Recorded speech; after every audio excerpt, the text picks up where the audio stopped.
Hey everyone, it's Grant Winsauer and Jack Rody. back here on the Bear Clawcast, and today we have a lot to go over with you, starting with the death of Virginia McCaskey and Dick Juron. I don't know if I said that right, but we're gonna discuss that. We'll be discussing NFL Honor Awards, and we will be ending the podcast discussing the result of the Super Bowl. And we know that we probably should start with that, but let's just start with the sad Bears news to get that out of the way. And I feel like ending the podcast on the Super Bowl would be a high note for the podcast. So let's end with that. So getting the sad news out of the way, two prominent figures of the Bears organization passed away just before the Super Bowl. Virginia McCaskey, the owner of the Chicago Bears, passed away on Thursday, January 6th, or February 6th, at 102 years old. We've we've been talking about how many years our coaching staff has of experience, but they don't even come close to Virginia McCaskey. She was a little girl when the Bears joined the NFL. Actually, she wasn't even born yet. She was born in 1923, and they uh, didn't join until I think like 1925, or I'm not exactly sure. But um, a, f- a few months ago, before her death, Virginia said that she was going to live until the Bears won another championship. Uh, and honestly, probably no one took that statement seriously because she was 101 when she said that. Uh, and when you're at that age, you're lucky if you make it another day. This just goes to show that she took her health very seriously, and she will be missed. What was your reaction when you saw that Virginia passed away? Yeah, I mean, obviously, very sad news for everyone within the Bears family and organization. Uh, Not surprising, obviously, like you mentioned, was obviously 102 years old, and I know from just experiencing with my grandparents, you are very lucky to be able to even make it to that age. So she lived a long and fulfilled life. She was the uh, owner, chairman of the Bears for over 40 years after her father passed.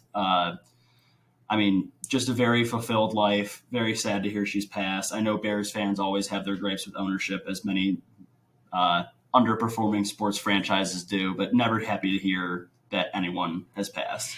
Yeah, and everyone um, on Twitter, was a little bit. I don't want to say happy, but I can't think of a better word to say when they found out the news of Virginia McCaskey, because she was the only one that was in the higher ups of wanting to keep the Bears. Mm-hmm. But for me, I don't know if I don't even know if we sell, even with her death Yeah, and happening. it sounds like there is not a very set in stone succession plan in place. It seems like in classic Bears fashion, there's not. They didn't really have a plan for after her passing, which is kind of crazy considering she was 102 years old. But you know, try not to focus on that too much, at least right now. That family is definitely grieving, and Right? there's Yeah. other things more important at play than sports. But Absolutely. And I mean, now there were some good things that happened before her death. She got to see the Bears actually beat the Packers one last time before her mm-hmm. death. And it was a last second nail biter, to be honest, but still a win.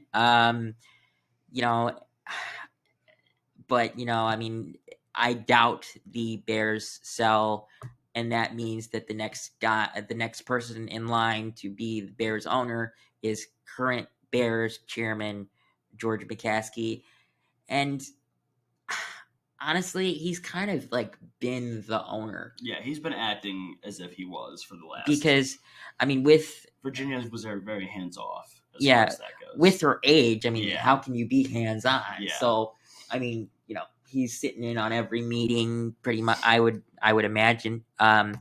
So I think we're kind of stuck with George McCaskey. Which kind of stinks. I Yeah. wish we would move on from him, but we can't unless they somehow sell. Which I don't see happening. The next uh, prominent figure to die was former Bears/Bills head coach Dick Duran. I don't know if I said that right, but he passed away on February 8th at age 74. Duran had a 60-82 record as a head coach in the NFL. He wasn't very successful with during his time as head coach with the Bears or the Bills, because with the Bills he had the same record every year, 7-9. 7-9, 3 years in a row. His most successful season was with the Bears in 2001 when he led them to a 13-3 record, but was knocked out by the Eagles in the divisional round of the playoffs. Classic. And it just seems like we always get knocked out by the Eagles. Yeah, just Eagles keep breaking our hearts, and at least now, I mean, for a long number of years, the Eagles were probably just as upset with their franchise as we were. Now look at how they're doing now. So hey, Yep. always hope. Yep. Next, we're going to talk about the NFL Honor Awards. Let's start with MVP, and it actually went to Josh Allen over Lamar Jackson. That was a little surprising because Allen didn't get first team All Pro and Jackson did. It always seems that if one gets first team All Pro voting, they most likely get MVP. We aren't saying that Josh doesn't deserve it. In fact, I mean, what's your opinion on it? Were you happy that he got it over I think Lamar Jackson? I think Lamar should have gotten it, to be honest with you. Wow. I mean, I wouldn't have been upset with either, but I am actually kind of happy that Allen got it over Jackson because, I know that Jackson probably had the better season, but I would say that Allen is doing more with less.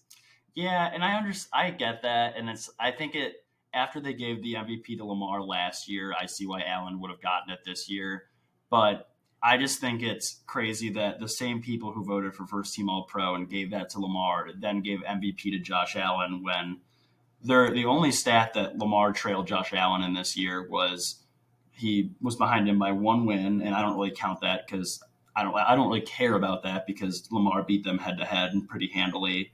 And Josh Allen had more rushing touchdowns, but when you have Derrick Henry on your team, you're not going to have a lot of rushing touchdowns. Exactly. So I don't know.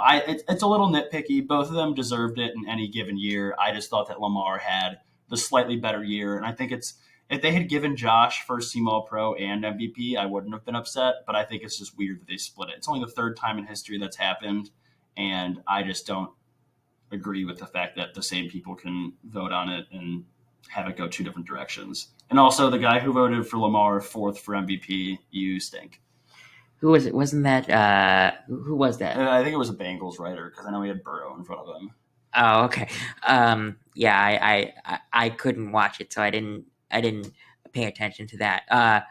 Offensive player of the year went to Saquon Barkley, and this honestly shouldn't be a surprise to anyone. We all knew that Barkley was going to wreak havoc when he joined the Philadelphia Eagles last offseason.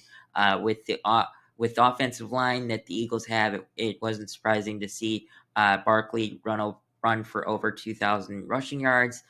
It is too bad that he couldn't do it during the regular season. Because if he did play in Week 18, we think he could have beaten Eric Dickerson's rushing record. And yes, I know Eric Dickerson did it in fewer games and all stuff. But so did OJ. Like they've added games throughout the course of NFL history all the time. So I mean, it's warranted that he could have gotten it in the regular season and Saquon had less carries than Dickerson did during his year. Even though really? Less games. Yes. I didn't know that. And just a special shout out, Jamar Chase. I think he would have won it any other year, but obviously with Saquon and Derrick Henry, I don't even know if Jamar finished second. Derrick Henry could have probably finished third. I mean, triple crown, carried my fantasy team, so shout out you, Jamar. Yeah, sure.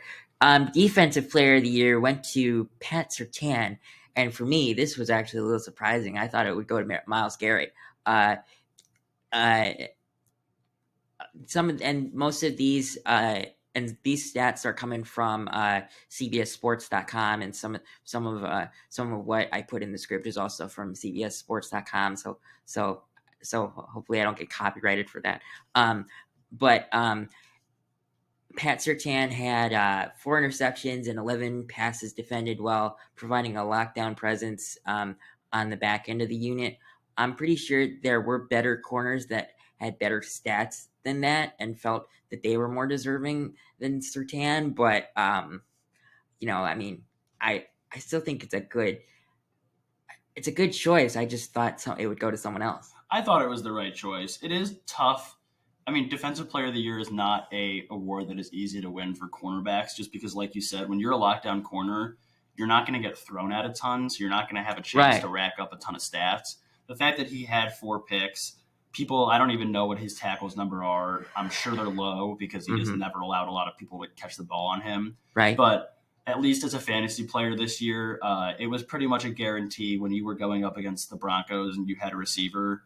Didn't matter how good they were. You were benching them because Pat Surtain was going to lock him up, and I think that it's pretty cool that he's being recognized like this. He's been one of the top 3 corners in the game for the last 5 years, or three to 5 years. So I think it's a just award, and Garrett will win probably like 3 more during his career. So I don't really care that much.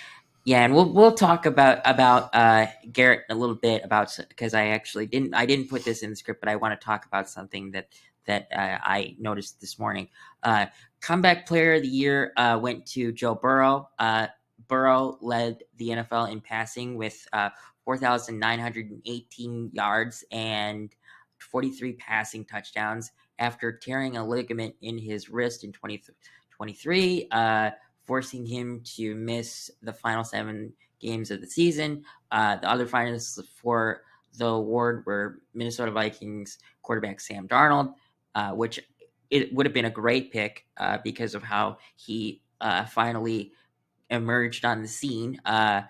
Los Angeles Chargers running back J.K. Dobbins, New England Patriots cornerback Christian Gonzalez, and Buffalo Bills safety Damar Hamlin. I really like Damar Hamlin because, he continues to fight after his very traumatic experience, near-death experience on the field. I actually remember what I was doing that night when that game was happening because I was hanging out with family and I was periodically checking my phone to see how the score was going and nothing was happening. So I'm like, what's going on? And then finally it was announced on Twitter that his dramatic experience happened and the game was being postponed and ultimately it didn't end up being rescheduled because of the trauma that happened.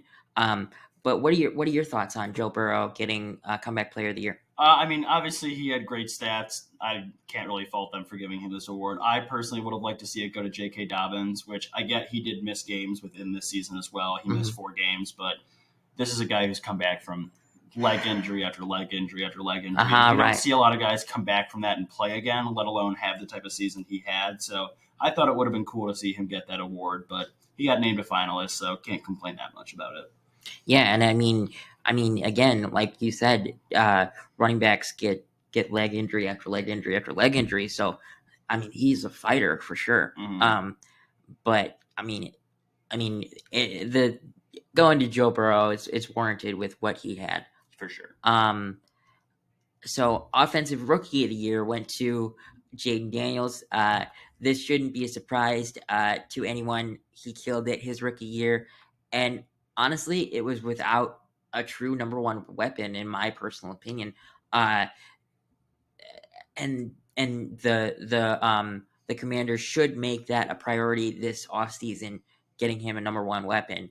And we'll see who comes into the wide receiver market or anything like that. But I'm not sure if it's that great of options. Well, I could see a potential 1A, 1B scenario with T. Higgins and Terry McLaurin, and I think that would be pretty good. Oh, yeah, I forgot about T.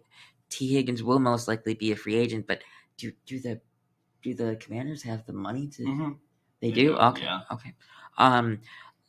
Um, he almost won unanimously, claiming 49 out of 50 votes, with the one other vote going to Brock Bowers, who also had a great rookie campaign. I will say, I would have voted for Bowers. I mean, my cousin went to Georgia before Bowers was there, but he continues to watch college ball, and he knew that Bowers was going to be great. But it would have been cool for Daniels to win unanimously. He completed 69% of his passes, had 891 rushing yards, and had a 100.1 passer rating as a rookie. Great stats for a rookie. I mean, you don't usually see those types of stats for a rookie, especially without necessarily a offensive minded coach. But thanks to Cliff Kingsbury, that didn't necessarily matter. Not at all. And honestly, I think it was the right decision for him to stay with the Commanders rather than Cliff Kingsbury take the Saints job or any other type of. If he continues to put together like offenses like he did this year, and Jaden Daniels isn't going anywhere, he'll have his pick of the litter, similar to how Ben Johnson did this year. Oh, absolutely. So I would not be. Why take a job that you don't feel 100% confident in? I would not be surprised if next year he leaves, depending on who is available. Mm-hmm. But we can't predict that right now because everyone is 0-0 now. Yeah.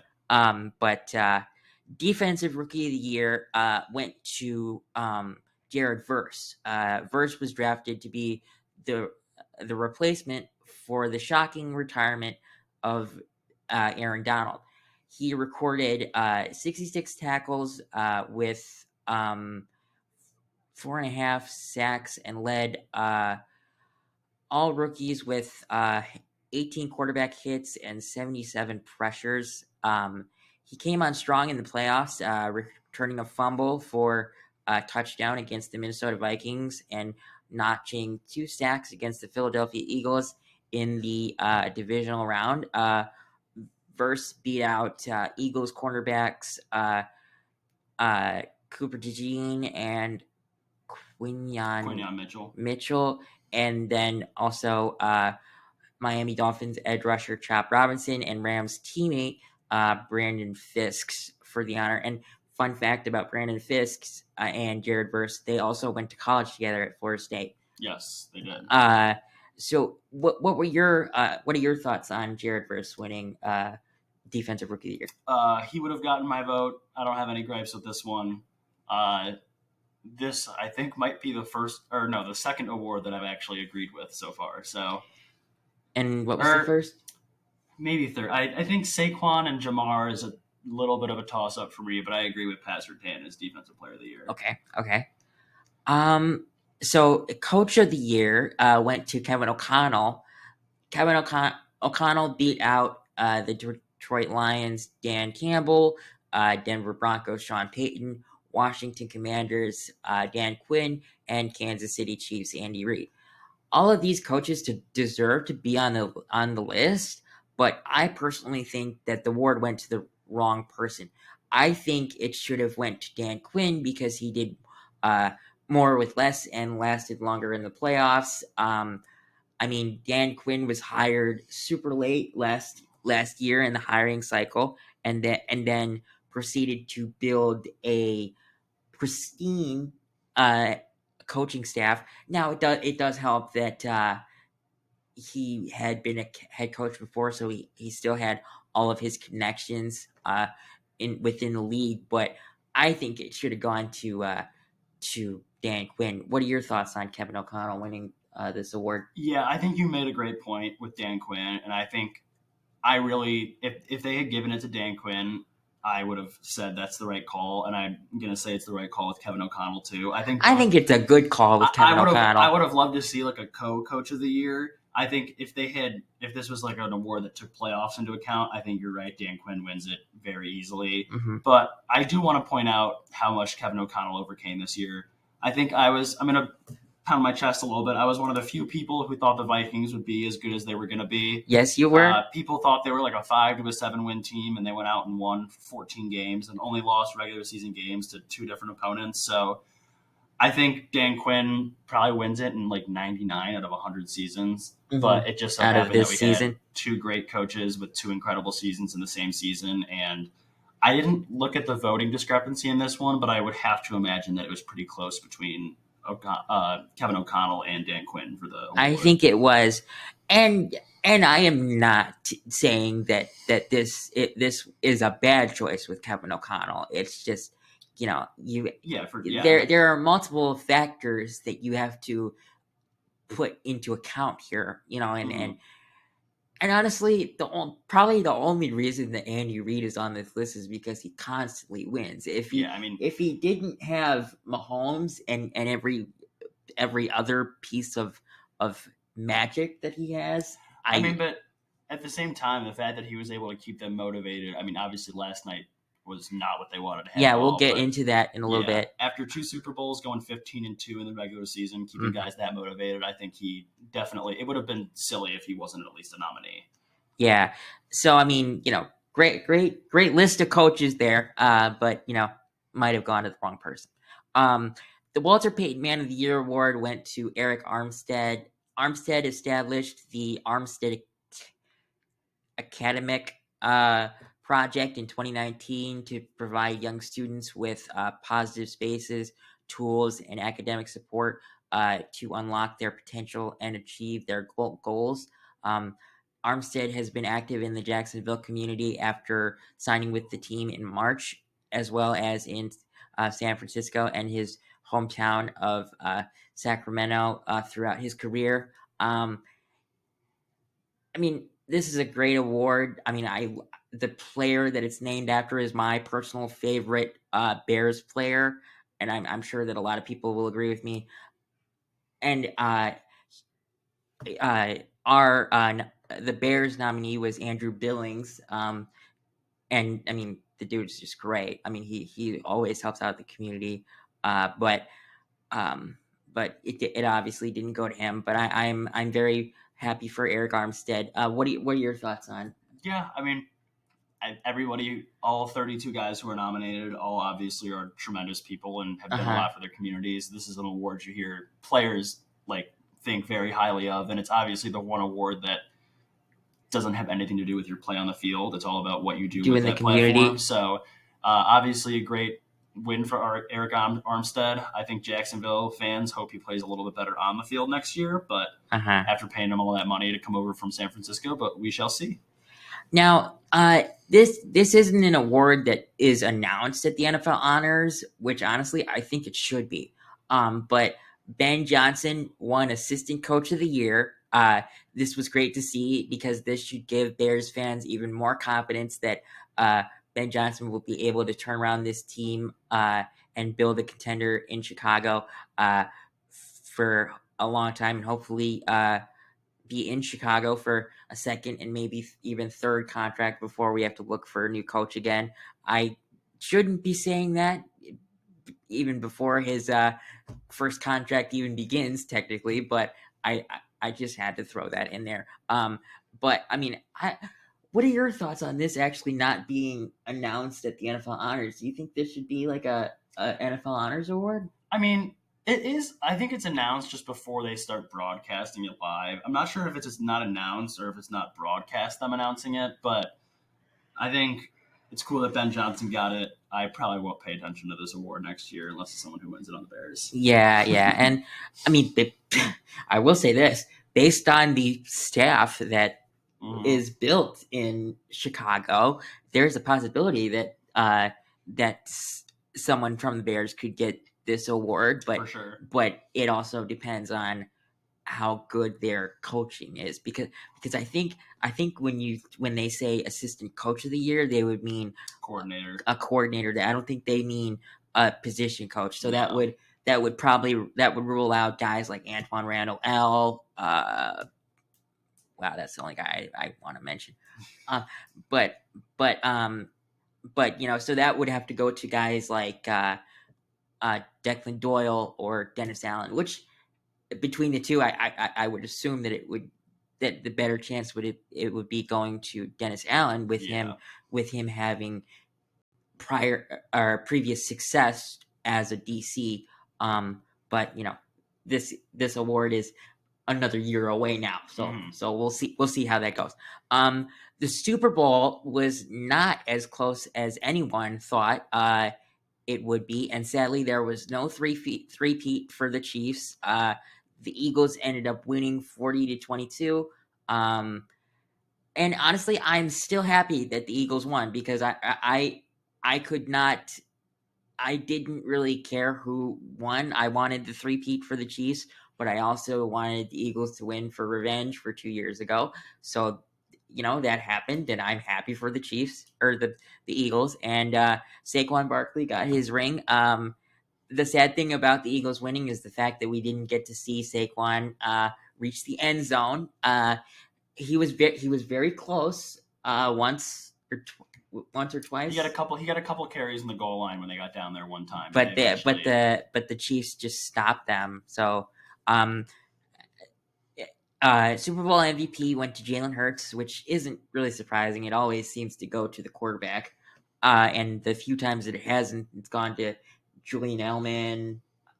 Malcolm Smith won it for the Seahawks when they destroyed the Broncos, and then was it who won it the year the Broncos won it against the Panthers? Was it? I think that was Von Miller. I think it was Von Miller as well. So obviously, we know that Super Bowl MVP usually goes to the QB, but I think there was a case for Cooper DeJean with his first interception of his career being a pick six, along with it being his birthday, just like Saquon. So happy birthday to Cooper DeJean and Saquon Barkley. That had to feel kind of cool to win the Super Bowl on your birthday. But I mean, a great game. I just kind of thought it would be a little closer. So there's actually something that I wanted to talk about. A few things I wanted to talk about real quick before we end this, but we're going to be getting off in probably about 10 minutes. So free agency technically starts a month from today. The legal tampering period is March 10th, and then March 12th is the actual day free agency opens. And three edge rushers, or people say that three edge rushers have become available for trade, and those three are Trey Hendrickson, Micah Parsons, and I believe Myles Garrett. Oh, so I guess there's four because people aren't very sure about Max Crosby and his future with the Raiders. Now, I personally think that his future is a lot more safe than people think because he likes Pete Carroll. Mm-hmm. But if we were to trade for one of those four, which one would you be most comfortable with? Obviously, if we're going for the most upside, Micah Parsons would be the guy. He's the youngest out of the group, but he would also require the most to go get. Draft capital. I think if I had to be honest, Trey Hendrickson might be the one I'd look at. But the only reason I'm a little bit wary on him is I've seen some stuff about his run defense not being the greatest. Obviously, sacks galore. He's a great edge rusher. But, I mean, to be honest, I don't know if I would trade for any of them. I just don't know how close the Bears are. Right. I'd be a little more likely to do it because we have the quarterback in place, so we don't need to keep those high draft picks for quarterbacks. But I just think that we have enough holes elsewhere. We saw what having a bad offensive line, not even a bad offensive line, just like a little bit below elite offensive line did to the Chiefs last night. Like they were getting absolutely ripped apart by the Eagles pass rush, and the Eagles were not blitzing. They were rushing 4. They didn't blitz all game. And the Eagles have not gotten a ton of sacks this year. It isn't the same defense they had 2 years ago where they were built on getting to the quarterback. It's a lot of their secondary is elite. They have good linebacker play with Zach Bond.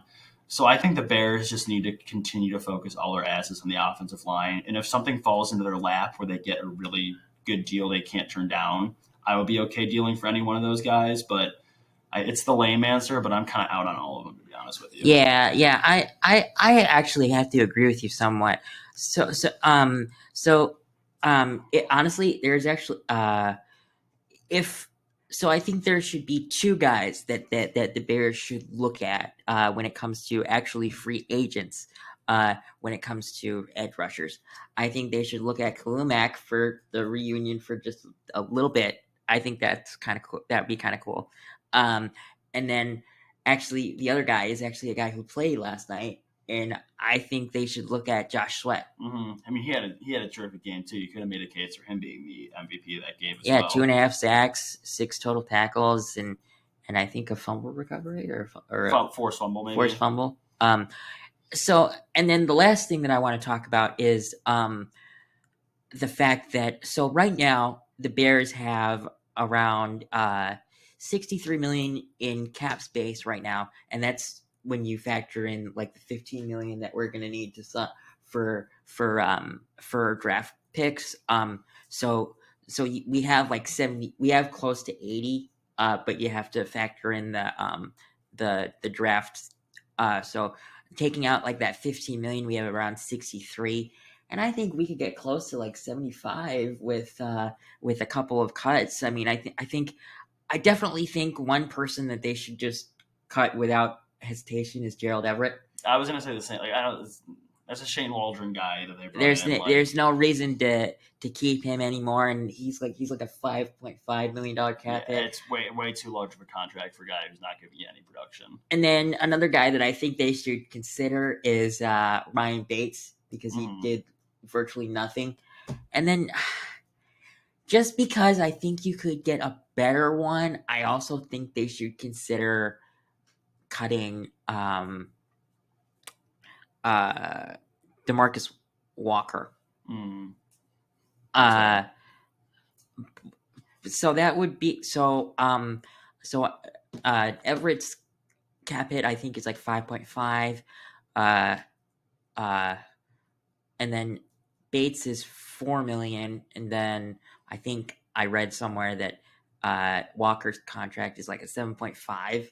So really? you get around 14 extra, so that puts you back right up on that 80 number. Yeah, and then I would literally put like 60 million of that in offensive line, and then get go get Drew Dahlman, go get Trey Smith, and just fill your other holes through the draft. Yeah, and honestly, the 20 million that would be left from that, that 80 million that we have, if we went and got, if we spent 60 million on the offensive line, sign Khalil Mack to maybe like a 2-year $20 million deal. That's $10 million each year, and I think that's enough for him to continue his career just a little longer. And it would be really cool to see him in a Bears uniform just one last time, for sure. And I'm sure every Bears fan still has their Khalil Mack jersey, so you wouldn't really have to buy it again, because he most likely would want 52 back, and if he does change it, it would be weird.